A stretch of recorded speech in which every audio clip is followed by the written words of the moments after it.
Isso é uma coisa que às vezes não é muito bom tu ser o que faz as coisas antes, porque às vezes tu não pega o momento certo. O The Fala sempre teve meio que à frente, né? Muito. E puxando as coisas, mas a gente não tinha muito público, assim. Tinha, mas era quase que um underground oficial, porque tinha uma gravadora boa, grande, né? Mas era underground.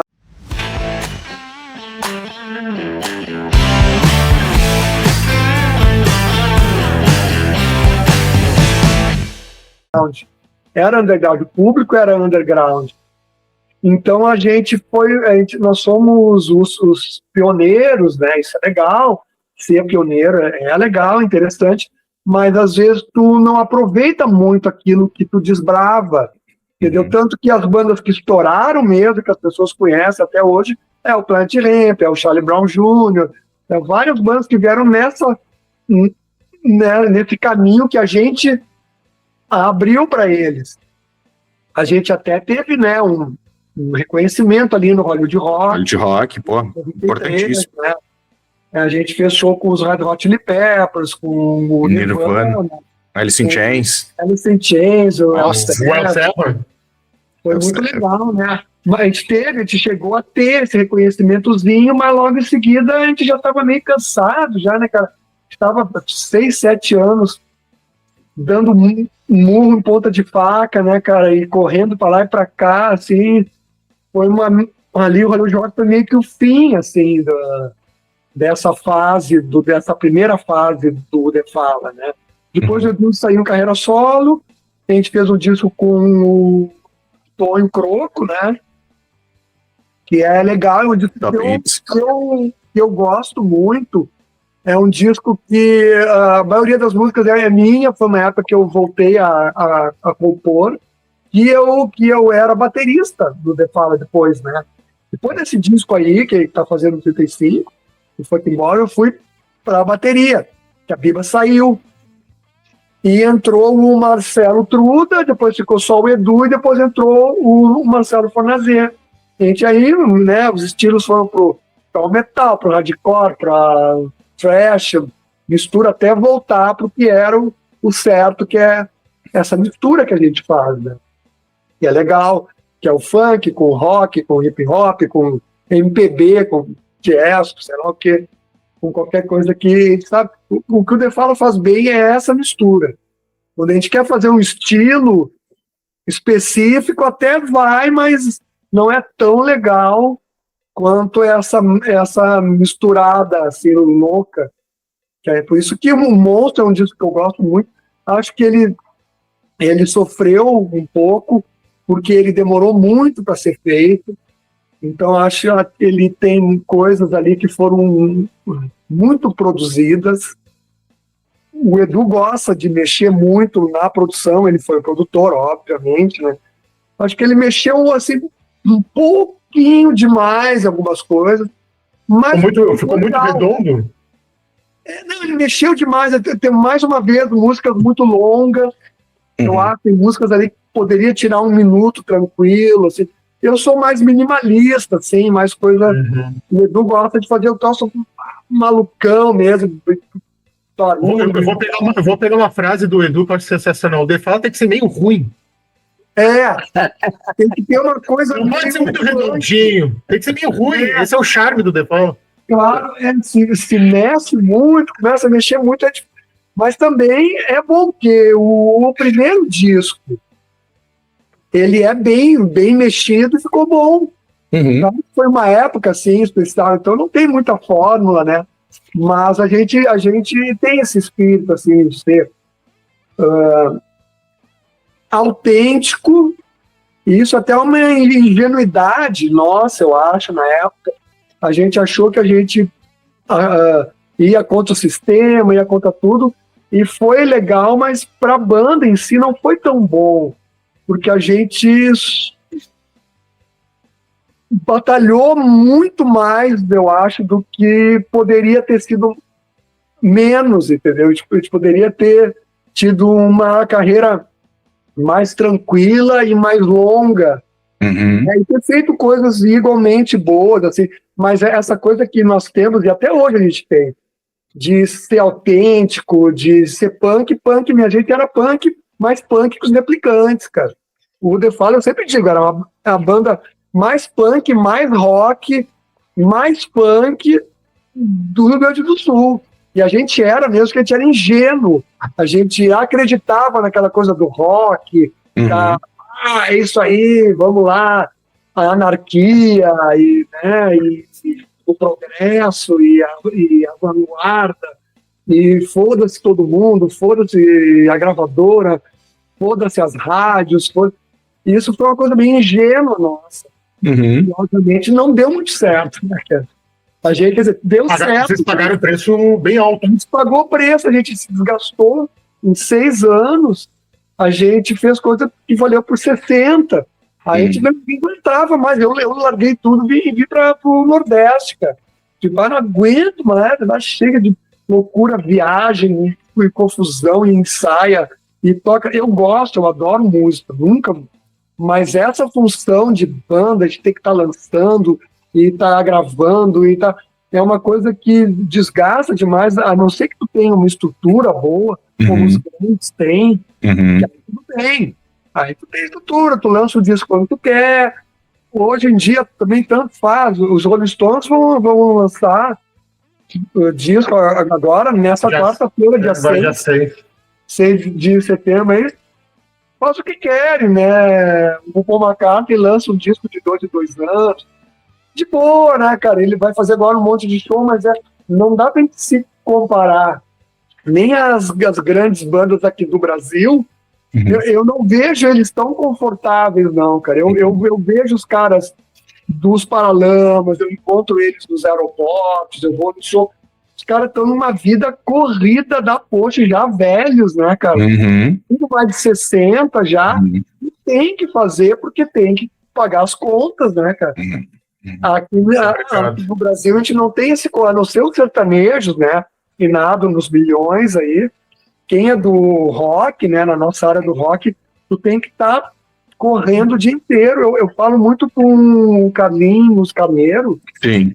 Que a gente fez um disco, né, em homenagem ao Miranda, ao Alpa, e os punks, foi com ele, né? E eu falo com ele, a gente fez os shows, uma coisa. Ele faz shows quase todo dia, cara. Caramba. Ele vive viajando, cara, vive dentro de um carro, dentro de um ônibus, ou num avião, ou, sabe, ou tá indo, ou tá vindo. É fogo, isso aí vai descansando. E o Castor, digo mais ainda, né? Além dele ser o músico, ele é o produtor dele, ele é o empresário, ele não para, né? Tu fala com o Carlinhos, ele não para, ele está no evento, né? Ele faz evento, umas entrevistas, podcast no Fuga, faz tudo. E ainda bem que ele tem o Chicão, né? Que é um baita produtor. Sim, sempre tem. Mas ele faz muito também. Ele é um produtor, né? Desde a época da ABD, mas tu vê, é essa coisa, cara, é trabalhando o tempo inteiro. Tempo inteiro. Ô Castor, tu acha então que ter sido muito vanguarda acabou, de uma certa forma, prejudicando a carreira de vocês, assim, e também pensando aqui, né, ouvindo tu falar, né, essa história de não ter fórmula musical de vocês, né, assim, pô, uma hora é um disco muito louco, outra hora é mais hard rock, outra hora é trash, outra hora, né, assim... isso, de uma certa forma, a pergunta mais ele desgastou musicalmente vocês, né, no sentido de, cara, toda hora eu tô lançando um disco com elementos novos, que eu poderia fazer isso ao longo de uma carreira de 20, 30 anos, né, agora nós vamos fazer uma coisa mais hard rock, lança os 2, 3 hard rock, né, vai... É nesse sentido que tu diz? As duas coisas. E o desgaste do público, que a gente já tinha um certo público. Nessa época, quando nós lançamos esse disco aqui, que está fazendo 35 anos, o Fucking Boring, a gente já tinha um ótimo público no Brasil todo. A gente lotava qualquer teatro que a gente fosse, literalmente. Belo Horizonte, São Paulo, Porto Alegre, Rio, Brasil. A gente lotava teatro.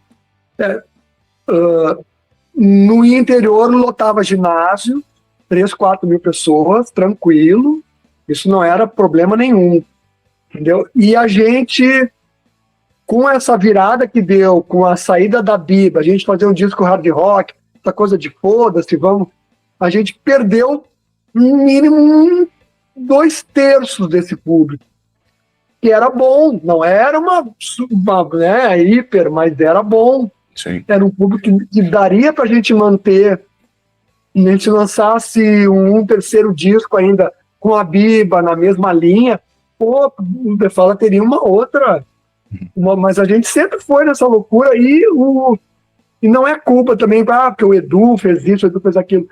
A gente fez. Uhum. O The Fala sempre foi uma banda. Tá? O Edu fez o que a gente deixou ele fazer.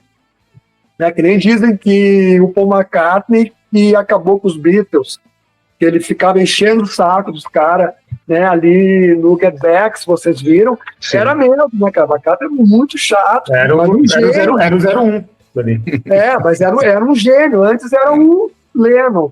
Depois veio o McCartney. Ele era muito chato, ele fazia os caras tocar a música 549 vezes, do mesmo jeito, aí, entendeu? Isso cansa, isso vai desgastando. Por mais que seja bom e o som fique legal e seja uma coisa diferente, o que a gente deixou o Edu fazer foi que os Beatles deixaram o Paul McCartney fazer.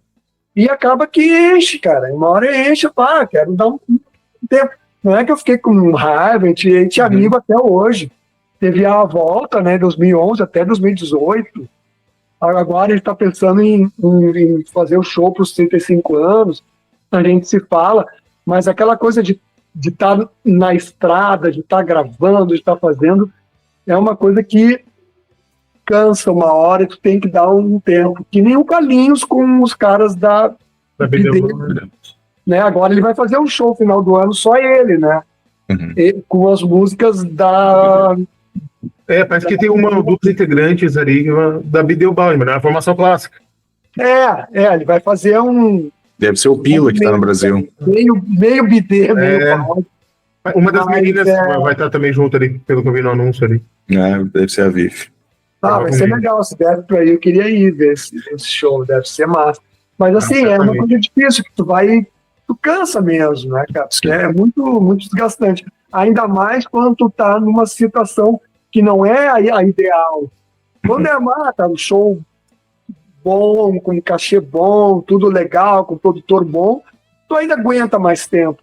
Mas quando tu tá ali ralando, pega um show bem fuleiro, um bom, um ruim, um bom, 2 ruins, aí aquilo não tem fim nunca, né, cara? Parece que tu tá nadando. Às vezes tu chega, para um pouco, respira e volta. É uma coisa que cansa. Uma hora eu falei, não chega, não quero mais. Aí eu vim aqui para Maceió, trabalhei em agências aqui de publicidade,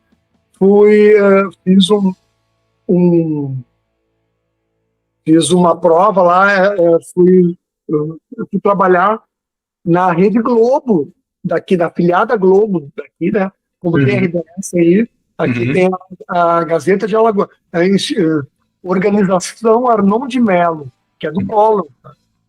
Aí eu trabalhei 8 anos nessa afiliada Globo aqui, primeiro no marketing, depois no jornal, como diretor de arte, e fiz o concurso público para a TV Educativa, que eu estou nos últimos 15 anos aí, concursado, né? Outro nível, tal, outra coisa. E é uma vida bem mais tranquila, né, cara? Eu vou pro serviço, fico as minhas horinhas lá. Não é aquela coisa... Na época da Gazeta, lá do Collor, era correria. Mas já no serviço público é mais tranquilo, tem já os programas já prontinhos, às vezes muda uma coisa que tem que fazer ali. Bem fácil, assim, bem de boa. É uma vida mais tranquila, com um clima bom que a gente estava falando. Aqui eu moro a 4 quadras do mar, aqui na maravilha. Aí, final de semana, Castor, curtindo o marzão. É ruim que é longe, né? Daí eu sinto falta de ir para aí. Sim. Ia poder ir mais e vir mais.